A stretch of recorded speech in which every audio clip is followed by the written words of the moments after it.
Cześć turysto. Wakacje to nie tylko lokalna kuchnia, zwiedzanie zabytków czy poznawanie kultury.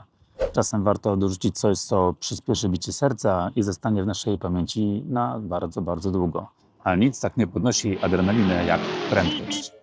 Tak się składa, że w Gdańsku powstał całkiem niedawno najnowocześniejszy tor go-kartowy, na który Was zapraszam. Ale zanim powiemy coś o torze, najpierw mała korekta. Jedna pani w materiale ulicy Wajdeloty napisała mi w komentarzu, że mam brodę fuj. Skoro przyjechałem motocyklem, to nie ma się co dziwić, że była trochę wygnieciona. Więc tyle mogę zrobić, pani Ewo. No to zaczynamy odcinek. W pierwszej części poruszę kwestie organizacyjne. Warto obejrzeć cały film, bo po pierwsze, kiedy przyjedziecie tutaj pierwszy raz, będziecie wszystko wiedzieli co i jak. Po drugie, utrwalicie sobie zasady sygnalizacji na torze. W dniu wyścigu przed pierwszą jazdą oczywiście będziecie mieli szkolenie, ale tam są emocje i uwierzcie mi, że podczas wyścigu nie będziecie już o niczym pamiętać. W drugiej części natomiast zapraszam Was do relacji z samego wyścigu, gdzie ścigałem się razem z moimi znajomymi. Będzie się działo lepiej niż w filmie Speed. Śmiejecie się? To zobaczcie sami. Na świeżo wybudowanej hali o powierzchni 3,5 tysiąca m2 powstał dwupoziomowy tor o długości 680 metrów. A1 Go-Kart, bo tak się nazywa obiekt, znajduje się na ulicy Rakietowej 11 w Gdańsku, w pobliżu lotniska. Po przybyciu na miejsce musicie udać się schodkami na pierwsze piętro do recepcji.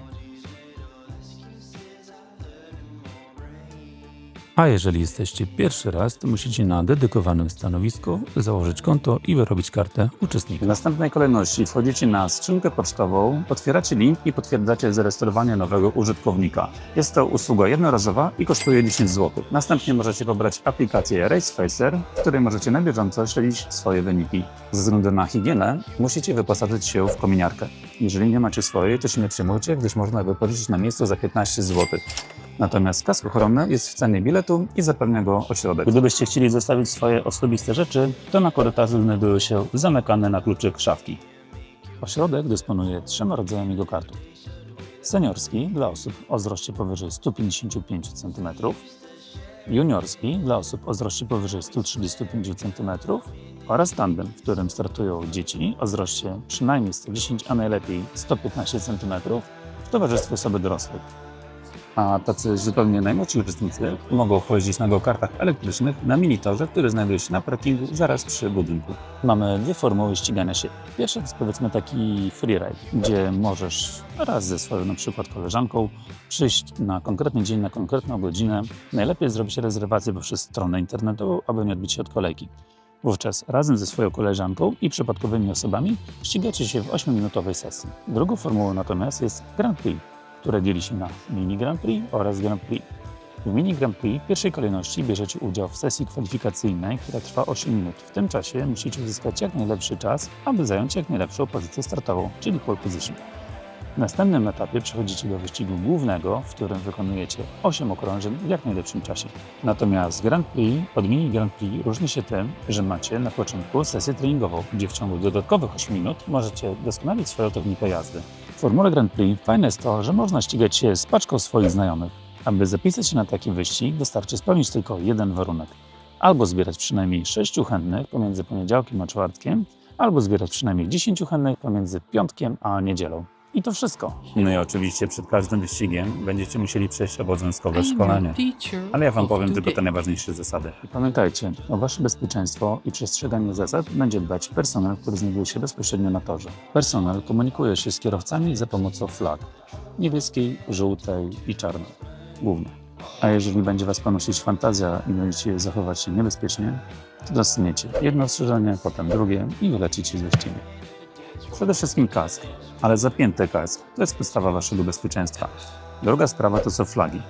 A flagi mówią tak. Niebieska flaga mówi, że ktoś, kto jedzie za Tobą, jest szybszy i musisz ustąpić tej osobie pierwszeństwa. Po prostu blokujesz. Żółta flaga wskazuje niebezpieczeństwo na torze, ale w miejscu, w którym jest ona skazywana. I tam trzeba zwolnić i zachować szczególną ostrożność. Czerwona flaga oznacza, że wyścig został wstrzymany i wszyscy uczestnicy muszą zatrzymać się natychmiast, niezależnie w którym miejscu znajduje się na torze i czekać na dalsze sygnały. Jeżeli natomiast widzisz czarną flagę, to znaczy, że już mocno przechorowałeś. W międzyczasie dostałeś 2 ostrzeżenia i zostałeś wyrzucony z wyścigu. Musisz zjechać natychmiast do boksu i to już jest koniec Twojej zabawy. Ceny biletów w sezonie 2025 wyglądają mniej więcej tak. Za pojedynczy przejazd zapłacisz 75 zł. Za podwójne tego samego dnia zapłacisz 145. Natomiast za potrójne zapłacisz 215 zł. Nie chcę Wam podawać szczegółowo wszystkich cen, gdyż wiadomo, one będą się z czasem zmieniać i nie chcę Was w ten sposób wprowadzać w błąd. Aby wiedzieć i śledzić na bieżąco, jakie są aktualne ceny, najlepiej wejdźcie na stronę gdańsk.e1gopart.pl i tam będziecie mieli świeże informacje. Po zarejestrowaniu się, opłatach i szkoleniu wracacie na parter, gdzie przechodzicie na tor do strefy zawodnika, gdzie będziecie mogli bezpośrednio przygotować się do wyścigu, czyli przypomnieć sobie zasady, porozmawiać z instruktorem, jeżeli będzie taka potrzeba, sprawdzić numer go-kartu, którym się będziecie ścigać, ubrać kask i ustawić się w kolejce. No dobrze, to chyba te wszystkie najważniejsze aspekty organizacyjne mamy już za sobą, więc zapinamy pasy i zapraszam Was na relację z wyścigu.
Jak się domyślacie, zabawa i adrenalina jest przeogromna, a endorfiny po prostu szaleją. Obecnie rekord okrążenia to jakieś 51,5 sekundy i jeżeli zastanawiacie się, czy to dużo, czy to mało, to powiem Wam, jak w pierwszym wyścigu zrobicie czas poniżej 1 minuty, to już naprawdę będzie nie najgorzej. I słuchajcie, ja wiem, że to jest wyścig, buzuje adrenalina i będzie Was ponosić, ale mimo wszystko zachowujcie zdrowy rozsądek. Nie próbujcie wyprzedzać kogoś na siłę, uderzając go w tył. Pomimo, że jest to zabawa, momentami te go-karty rozpędzają się czasami do naprawdę dużych prędkości i uderzenie w bandę na pełnym speedzie na pewno do przyjemnych nie należy. Tak naprawdę, jeżeli ktoś idzie na podobnym poziomie co Wy, to wygrywanie polega na tym, abyście sami nie popełnili błędu i czekali cierpliwie na błąd rywala. Drodzy turyści, jeżeli będziecie w Gdańsku, a zwłaszcza jeżeli siądzie pogoda, to naprawdę gorąco Wam polecam go-karty. Zwłaszcza, że park maszyn jest nowy, tor jest świeżutki i to jest wszystko naprawdę na tip-top. A jeżeli już byliście na go-kartach i chcielibyście poszukać jakichś innych atrakcji, to polecam Wam rejs na hal tramwajem wodnym i filmik wkleję Wam tutaj w ten narożnik. Natomiast jeżeli byście chcieli sobie coś fajnego zjeść i posmakować, to wklejam Wam filmik o wyspie Spiszów tutaj w ten narożnik. Drodzy turyści, zapraszam do Trójmiasta i życzę Wam udanych wakacji. Pozdrawiam.